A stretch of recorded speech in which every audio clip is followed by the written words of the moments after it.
الشيطان الرجيم بسم الله الرحمن الرحيم قد أفلح المؤمنون الذين هم في صلاتهم خاشعون صدق اللہ العظیم۔ میرے دوستو، جو بھی ہم کام کرتے ہیں، جو بھی ہم عمل کرتے ہیں، اس کا ایک ظاہر ہوتا ہے، اس کا ایک باطن ہوتا ہے۔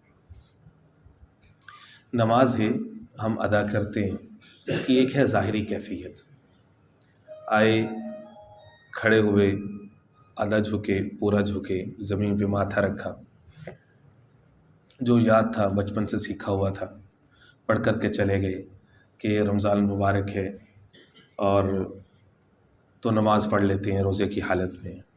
یہ ہے نماز کی ظاہری کیفیت۔ نماز کی ایک ہے باطنی کیفیت کہ دل کے اندر رقت ہے، نرمی ہے، حضور قلب ہے، دل کے اندر یہ احساس ہے کہ وہ کتنی بڑی ذات ہے کہ جس کے سامنے میں آیا ہوں، آ کر کے کھڑا ہو گیا، جس کے سامنے میں نے اپنی پیشانی کو رکھ دیے ہے، ماتھے کو رگڑ رہا ہوں، جہاں پہ لوگ اپنا پاؤں رکھتے ہیں وہاں پہ میں اپنی پیشانی رکھ رہا ہوں۔ اس بات کا احساس ہو جانا کہ وہ اللہ کی ذات کتنی بڑی ذات ہے۔ کبھی تصور کیجئے کہ انسان کو دنیا میں جس سے محبت ہوتی ہے تو انسان اس کے پاس کیسے وقت گزارتے، تو چل کے جاتے، وقت کا احساس نہیں ہوتا، ہر ایک لمحہ وہ چاہتا ہے کہ میرا اس کے پاس قیمتی گزرے، پروڈکٹیو ایکٹیویٹی ہو اس کے پاس بیٹھ کر کے۔ قرآن مجید اس کو خشوع کا نام دیتا ہے، خشوع اور خضوع۔ سورۃ المؤمنون ہے، پارہ نمبر 18 ہے، جس میں اللہ فرماتے ہیں قد افلح المؤمنون، مومن کامیاب ہو گئے۔ کامیاب وہ ہے جو ایمان والے۔ الذین هم فی صلاتہم خاشعون، یہ وہ لوگ ہیں جو اپنی نماز میں خشوع کا مظاہرہ کرتے ہیں، وہ دل سے نماز پڑھتے ہیں۔ تو جو سر بسجدہ ہوا کبھی تو زمین سے آنے لگی صدا، تیرا دل تو ہے صنم آشنا، تجھے کیا ملے گا نماز میں۔ نماز اصل میں خشوع کا نام ہے، خشوع خضوع کا نام ہے کہ دل کے اندر اس بات کا استحضار ہو کہ میں کر کیا رہا ہوں۔ حدیث پاک کے اندر آتا ہے اے نمازی، اگر تجھے پتہ چل جائے کہ تو کتنی بڑی ذات کے سامنے پیشانی رکھ رہا ہے، کتنے بڑے دربار میں تو آیا ہے، تو سجدہ کرے تو پوری زندگی تجھے موت بھی آ جائے تو اپنی پیشانی نہ اٹھائے کہ وہ طاقت کتنی بڑی طاقت ہے کہ تو آیا ہے اس کے سامنے جھکنے کے لیے، اپنا سارا کچھ پیچھے ڈال کر کے آگے ہے۔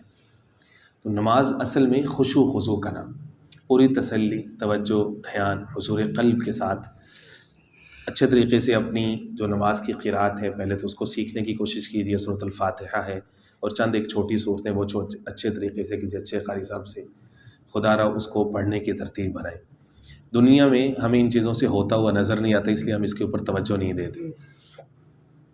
پتہ ہو کہ ہر نماز کے بعد ادھر کھڑے ہوں گے، ایک فرشتہ کھڑے آپ سے نماز سنے گا اور ساتھ میں آپ کو آج کے 2000 روپے کا راشن بھی دے گا۔ پھر دیکھیں کیسے نمازیں یاد بھی ہوتی ہیں، صورتیں بھی یاد ہوتی ہیں۔ دنیا میں ہمیں ان سے ہوتا ہوا نظر نہیں آتا، یہ ہماری عقیدہ اور ایمان کی کمزوری ہے۔ اللہ رب العزت ہمیں سمجھ نصیب فرمائے۔ فرمایا کہ اصل چیز ہے خشوع۔ حدیث پاک کے اندر آتا ہے، جو مشکات شریف کی حدیث ہے، حدیث جبرائیل اس کو کہتے ہیں، کہ جناب جبرائیل علیہ السلام انسانی شکل میں حضور پاک علیہ السلام کے پاس آیا کرتے تھے۔ ایک دفعہ آئے، صحابہ کرام نہیں پہچان پائے تو انہوں نے کچھ آ کر کے سوالات کیے۔ جب وہ چلے گئے تو حضور پاک علیہ السلام نے خود پوچھا کہ تمہیں پتہ ہے اتدرون من ھذا، پتہ ہے یہ کون تھے؟ صحابہ کرام رضوان اللہ تعالیٰ مجمعین، ہو سکتا ہے کہ ان کے ذہن میں تو آ گیا ہو کہ کون ہے، لیکن ادب کا تقاضا یہ تھا اللہ و رسول اعلم، اللہ اور اس کے رسول زیادہ جانتے۔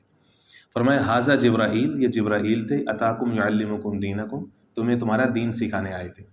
3 سوال جو کیے تھے ان میں سے ایک سوال تھا مل احسان، اے محمد صلی اللہ علیہ وسلم احسان کیا ہے؟ آقا کریم علیہ السلام نے فرمایا احسان یہ ہے ان تعبد اللہ کأنک تراہ، تم اللہ کی اس طرح سے عبادت کرو کہ تم اللہ کو دیکھ رہے ہو۔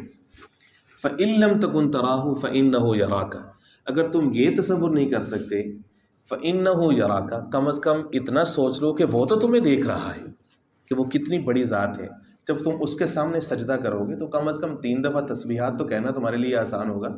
نماز کو اپنے لیے مصیبت تو نہیں سمجھو گے، activity for the sake of activity تو نہیں ہوگی، وہ کوئی کام کی چیز ہوگی۔ فإن لم تکن تراہ فإنہ یراک، اسی کو ہی علامہ صاحب نے فرمایا، کبھی اے حقیقت منتظر نظر آ لباس مجاز میں، ہزاروں سجدے تڑپ رہے ہیں میری جبین نیاز میں، کہ اگر ہمیں وہ لطف، وہ لذت اور وہ مزہ محسوس ہو جائے تو ہماری نمازیں شاندار ہو جائیں۔ آخری بات میں یہ عرض کروں گا کہ خوش و خضوع کا ایک ہوتا ہے اپنا ذاتی پہلو، کہ انسان کو اندر یہ احساس پیدا ہو کہ وہ نماز ادا کر رہا ہے۔ دوسرا یہ ہے کہ اس کے اندر جو دوسرے دوست احباب ہوتے ہیں نمازی، ان کا بھی خیال رکھا جائے۔ بعض دفعہ ایسا ہوتا ہے کہ انسان اپنے رکوع سجدے پہ اتنی زیادہ توجہ دے رہا ہے کہ اس کے اعضاء سے دوسروں کو تکلیف پہنچ رہی ہے، اپنی طرف سے وہ پورا سجدہ کر رہا ہے لیکن اس کی کونیاں اتنی پھیلی ہوئی ہیں کہ دوسرے کے لیے تکلیف کا سبب ہے۔ اب آپ کا اپنا خشوع و خضوع تو ٹھیک ہے کہ آپ کی توجہ پوری ہے، لیکن دوسروں کے لیے تکلیف کا سبب ہے۔ جو نماز با جماعت ہے، نماز با جماعت یہ اصل میں ڈسپلن اور نظم و ضبط کا نام ہے۔ جو اجتماعی ایکٹیویٹی ہوتی ہے تو اس میں ہمیشہ دوسرے کا حق کو دیکھنا ہوتا ہے، وہ سیکریفائس ہی کا نام ہوتا ہے، وہ قربانی کا نام ہوتا ہے کہ اپنے اعضاء کو دوسروں کے لیے نرم کر لیجیے۔ لیکن جب آپ انفرادی نماز پڑھ رہے ہیں تو مکمل خشوع و خضوع، توجہ، فوکس، لمبے لمبے رکوع، لمبے لمبے سجود، خوب اللہ کو خوش کریں اور دل کے اندر صحیح معنی میں احساس پیدا کریں، اور اس کی مٹھاس آپ کو تبھی محسوس ہوگی۔ اللہ رب العزت سمیں نصیب فرمائے۔ بسم اللہ الرحمن الرحیم، اللہم صلی علی محمد النبی الأمی وعلی آلہ واصحابہ وبارک وسلم تسلیما کثیرا کثیرا۔ اللهم أنت السلام ومنك السلام وإليك يرجع السلام، حينا ربنا بالسلام تبارك يا ذا الجلال۔ اللهم اشف مرضانا ومرضى المسلمين، صلى الله تعالى على خير محمد وآله